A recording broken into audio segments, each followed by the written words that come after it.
Pumunta si Pangulong Bongbong Marcos sa General Santos City para kumustahin ang mga niyanig ng magnitude 6.8 na lindol noong Biyernes. Tuloy-tuloy pa rin kasi ang nararanasang aftershocks dyan. Pero muling tiniyak ng PHIVOLCS na hindi na dapat naapektuhan ang kabuhayan doon, lalo na ng mga mangingisda. Magbabalita si Rainiel Pawid. 5 araw nang natutulala sa dagat ng General Santos City ang mangingisdang si Saibi. Sariwa pa kasi sa kanya ng yumanig ang magnitude 6.8 na lindol nitong Biyernes. Sa video, tila hinatak patagilid ang tubig sa dagat. Maging ang mga bangka sa baybayin, tila winalis kasabay ng tubig. Takot talaga dahil baka lumaki ang alon.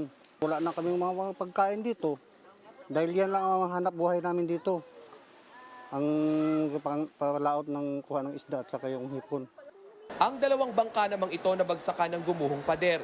Kaya naisin man na makapamalaot ni Nanay Eunice, wala siyang magamit na bangka. Nasira yung bahay nila, nadaganan yung bangka ko, 2 bangka, ay wala pong pangpagawa, kay pobre. Higit 500 ang mangingisda rito sa coastal community ng Bula at kalahati sa kanila may agam-agam pa rin sa pagbalik sa dagat. Kumalat kasi ang banta ng tsunami sa buong Gensan. Pero paglilinaw ng PHIVOLCS, normal na sumunod umano ang tubig sa direksyon ng pag-alog ng lupa. Wala pong banta ng tsunami. Kung may tsunami man, 5 minutes after the wind shock, dumating na yung tsunami wave. Wala silang dapat yung katakot kasi kung magkakaroon na ng aftershock, again, hindi yan aabot sa magnitude 6. Hindi po yung nakapapag-generate bilang tsunami. Sabi ng PHIVOLCS, as of 10 a.m. kahapon, 116 na ang naitalang aftershock sa buong southern Mindanao. Pero bago mag alas 11 ng umaga kahapon, yumanig ang magnitude 6.1 na lindol sa Sarangani. Buti na lang at walang napinsala sa panibagong lindol.